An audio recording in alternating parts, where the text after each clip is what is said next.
यकीन करोगे कि जिस थेम्स रिवर के किनारे लोग आज वॉक करते हैं या कॉफी पीते हैं, कभी इसकी बदबू इतनी खतरनाक थी कि ब्रिटिश पार्लियामेंट को अपना काम रोकना पड़ गया।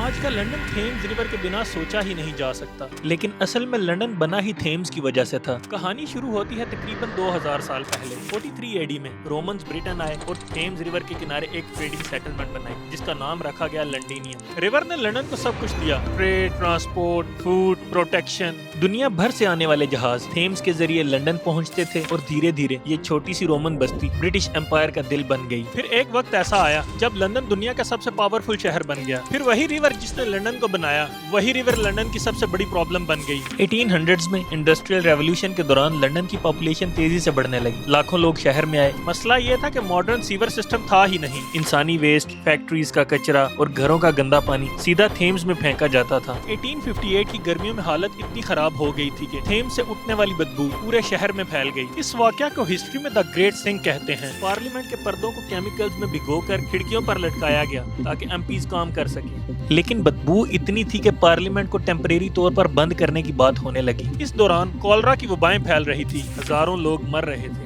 उस वक्त लोग समझते थे कि बदबू बीमारी फैलाती है, लेकिन डॉक्टर जॉनसन ने साबित किया कि असल कातिल पोल्यूटेड पानी था। अब लंदन के पास दो रास्ते थे, या तो थेम्स को मरने दिया जाए या पूरे शहर को दोबारा डिजाइन किया जाए। इंजीनियर जोसेफ बेजल जेट को जिम्मेदारी दी गई। उन्होंने तकरीबन 1300 माइल से ज्यादा सीवर नेटवर्क डिजाइन किया। विक्टोरियन एरा के लिए ये इंजीनियरिंग का एक मौजज़ा था। नए सीवर्स ने सेंट्रल लंदन का गंदा पानी रिवर के पोल्यूटेड हिस्सों से दूर ले जाना शुरू कर दिया। ग्रेट स्टिंक का क्राइसिस खत्म हो गया, लेकिन कहानी यहाँ खत्म नहीं होती। बहुत से लोग समझते हैं कि सीवर्स बन गए और थेम्स साफ हो गई। 20th सेंचुरी में फैक्ट्रीज और ग्रोइंग पॉपुलेशन की वजह से रिवर और पोल्यूटेड होने लगी। 1950s तक एक्सपर्ट इस रिवर को बायोलॉजिकली डेड कहने लगे। कई हिस्सों में मछलियां तक जिंदा नहीं रह सकती थी। फिर बर्तानिया ने एक और जंग शुरू की, लेकिन दुश्मन कोई मुल्क नहीं था, दुश्मन था pollution. Modern sewage treatment plants बनाए गए, इंडस्ट्रियल वेस्ट पर सख्त कवानीन लगाए गए, वाटर ट्रीटमेंट टेक्नोलॉजी इंप्रूव की गई और हर साल रिवर की क्वालिटी मॉनिटर की गई। जो रिवर कभी बदबू और डिजीज की निशानी बन गई थी, आज वो दुनिया की सक्सेसफुल एनवायरमेंटल रिकवरी स्टोरीज में से एक मानी जाती है। थेम्स में आज 100 से ज्यादा फिश स्पीशीज पाई जाती हैं। सील्स रेगुलरली थेम्स में देखे जाते हैं। डॉल्फिन्स और कभी कभी वेल्स भी रिवर में नजर आ चुकी हैं। वो राइटर सैमुअल जॉनसन ने भी क्या खूब कहा था,